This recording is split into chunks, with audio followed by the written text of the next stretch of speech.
Go.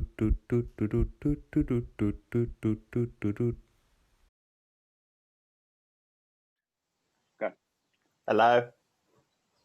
Hi. Okay, so we've just been talking about Siri enjoying Siri that. wants to get on the action as well. Indeed. So we've just been. Maybe he interpreted "so we've" as Siri. Oh, Okay. So we've just been talking about gagging. yeah, and more specifically, disgust response. And we were talking about a story, and you went, "Oh no, I can't think about that," and you could see that your disgust response was getting triggered. And I was recalling some insight recently about listening to Jordan Peterson, where he spoke about out of the 5 big personality traits, conscientiousness is one of them, or somewhere in the matrix it fits in. And the direct correlation between high conscientiousness having a very close, not close, but a very sensitive disgust response. So I found it so interesting when you mentioned that, because I was listening to his interview with Rob the More? entrepreneur, Rob Moore. More? Yeah.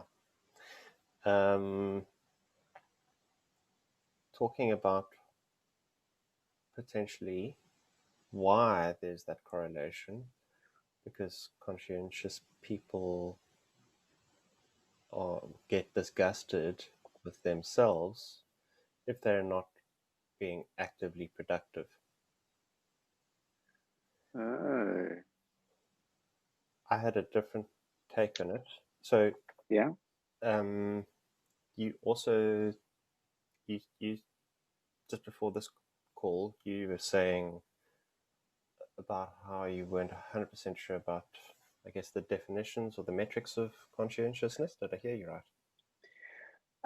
I think what I was, you got part of it. What I was saying is that I don't actually have an understanding of that framework. I just know one or two of the phrases, and then there's this link between the conscientiousness and the disgust response. So what I make out of it, other words are diligence.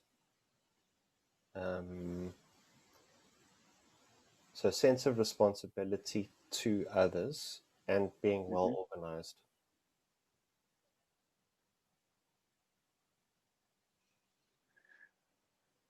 Okay. So when he talked about disgust response, I was actually wondering if it's about not wanting to be messy and having a disgust response to mess and lack of organization, which is why diligent people are well organized, generally speaking.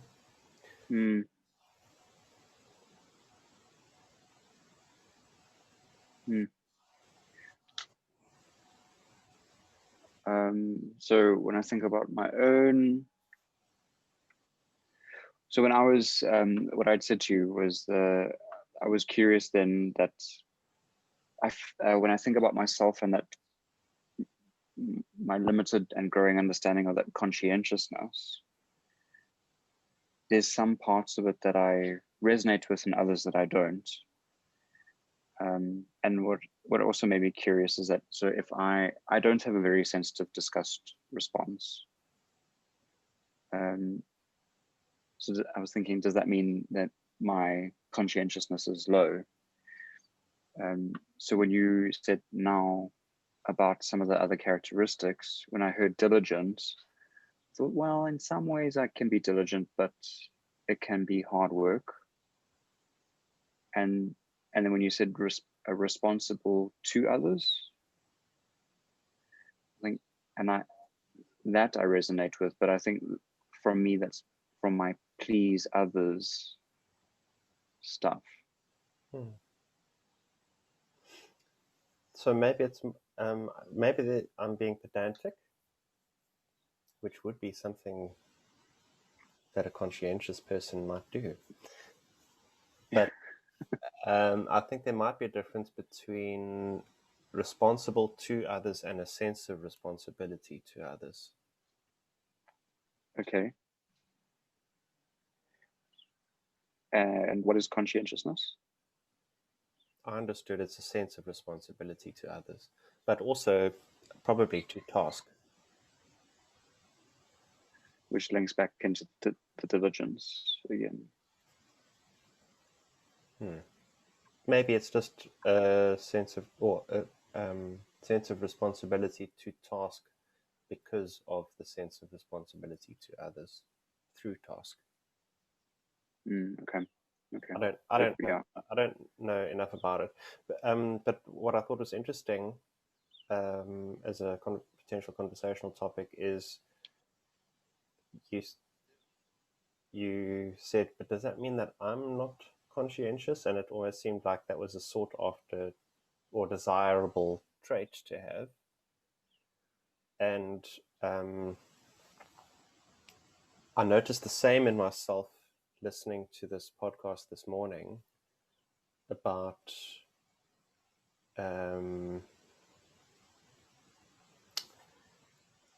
categories of jobs that people are likely to be good at due to where they fall in the big 5 personality traits. Conscientious people are more likely to be managers and administrators, and artists and entrepreneurs are less likely to be strong in the conscientious trait.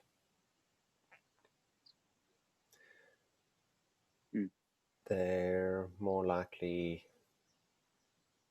to be to fall into the openness trait. Yeah. To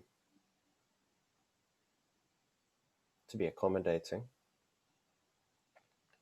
And I thought, oh, hell, so what does that mean? I'm not going to be good at running a practice, at developing my practice, at coming up with new ideas because I'm too conscientious. So I also noticed a desire to have traits which are not typically how I would describe myself. But I haven't done the personality test, so I don't know. But my intuition is that I'd probably fall just to the side of conscientiousness. Just to the side of? Well, I feel like I am quite creative. I do like to explore things and to think laterally. Yeah. But I am conscientious as well. Yeah. Yeah, I suppose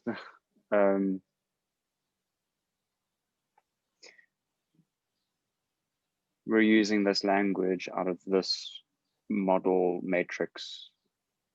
And I mean, we're not trained in it. We don't know it inside out. Or, I mean, from my side, I know very little about it.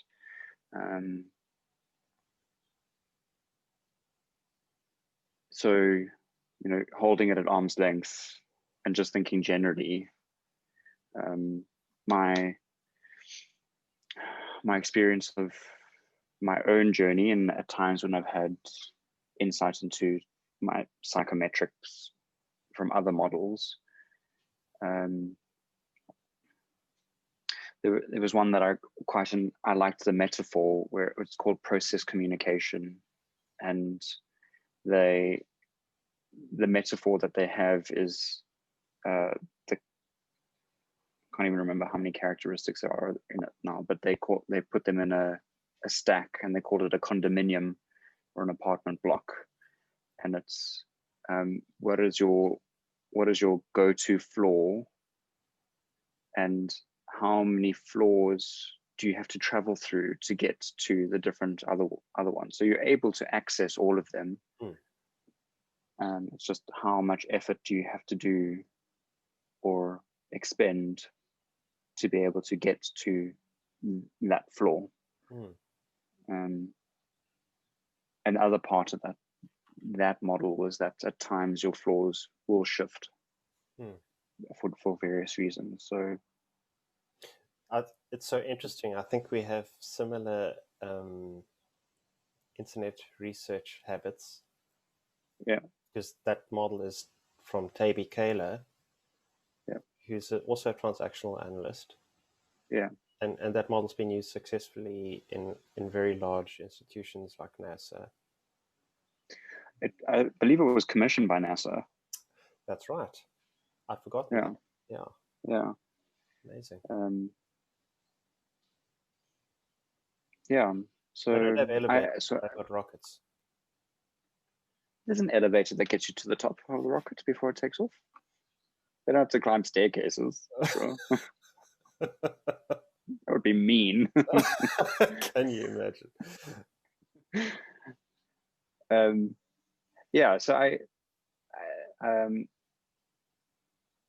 So getting that sense of that metaphor of the condominium, I can then start to relate with some of the things that I might be yearning for more of from the conscientiousness side.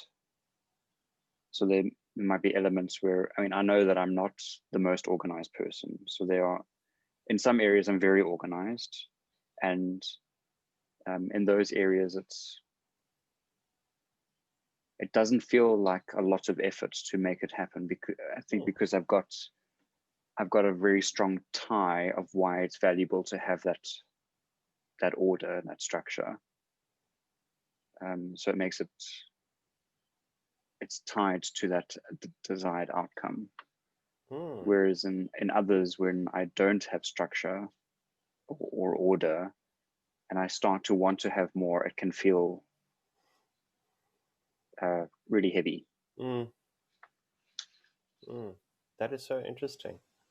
What you've just said makes me wonder about the potential for shifts or changes or learning in the big 5 personality traits. Is it possible to bring balance to them? I don't know. My intuition says yes, and I think that's what coaching work is largely about, rather than being labeled as something which is an immutable characteristic and then you just have to live with that for the rest of your life. You can learn to bring balance to yourself.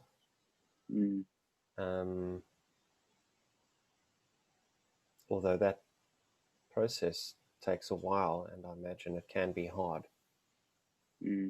It's likely to be hard. Yeah.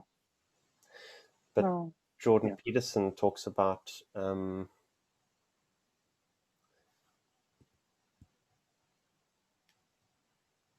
measuring these characteristics, and then you'll find yourself, let's say, having a certain personality type.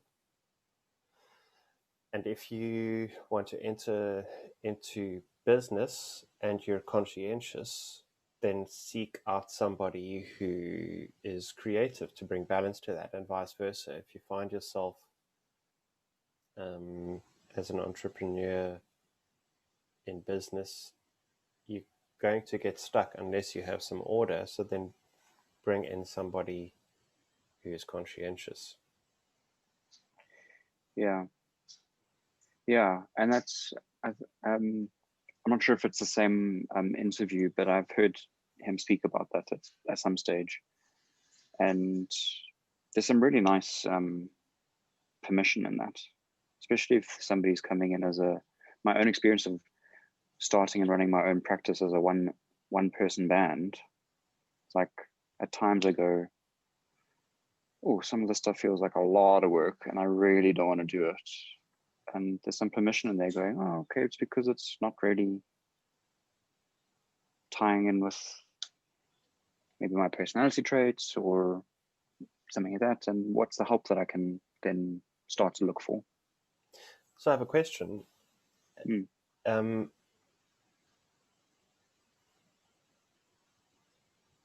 Okay, let me ask it rhetorically. I imagine that different people with their different personality traits will experience challenges in running their practice. So I want to categorize that as different from challenges in working with clients because of psychological dynamics in relationship, but more challenge in running practice.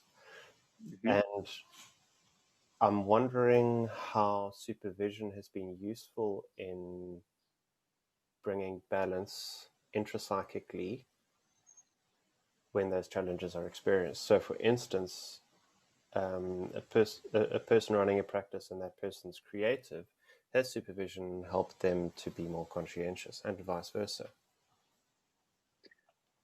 Yeah. For me, I think it has, because my primary driver is be perfect, which I think is about conscientiousness, and I've gotten stuck there because of expectations and standards that I set that aren't met. And I think really through supervision, primarily through supervision, I've realized both how that's limiting, and being able to shift that hasn't detracted from the usefulness of be perfect approaches to tasks. It's actually enhanced it. Yeah. Well, isn't that's the whole purpose of the in TA, the drivers originally being phrased as a negative, and then help me with the TA person who then created working styles. If I'm not mistaken, Julie Hay. That rings a bell. So reframing them about when you are in your space of autonomy and being potent and all those lovely things, how do your characteristics show up in a useful way?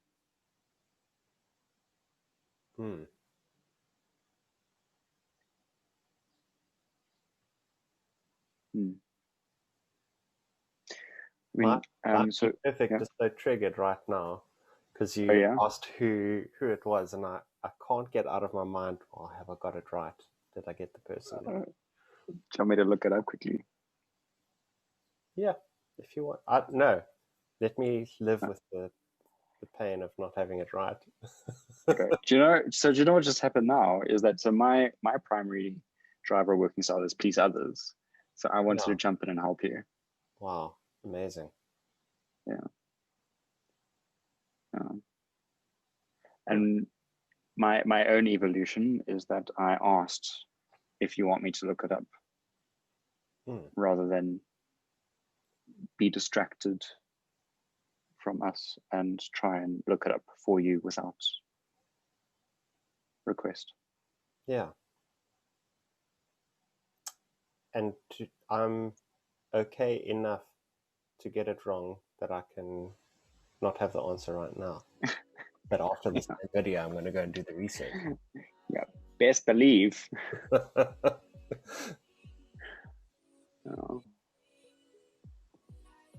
How interesting. Anything else on that? No, I love this kind of stuff. It's I love getting to speak about it with you as well. I enjoy how we're able to hold it sometimes really close and other times at arm's length and joke about it and still have insight and fun in learning about self and each other. Yeah, me too. Thank you. Yeah. I appreciate the reflections on our own process in the moment. It's very valuable. And if I can say one more thing about that, I think the kind of supervision that you and I do is about that. It's about realizing in the moment what's happening and using that as a learnable moment.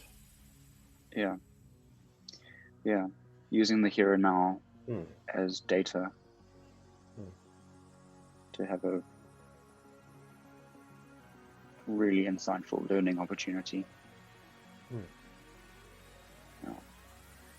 Thank you. Thank you.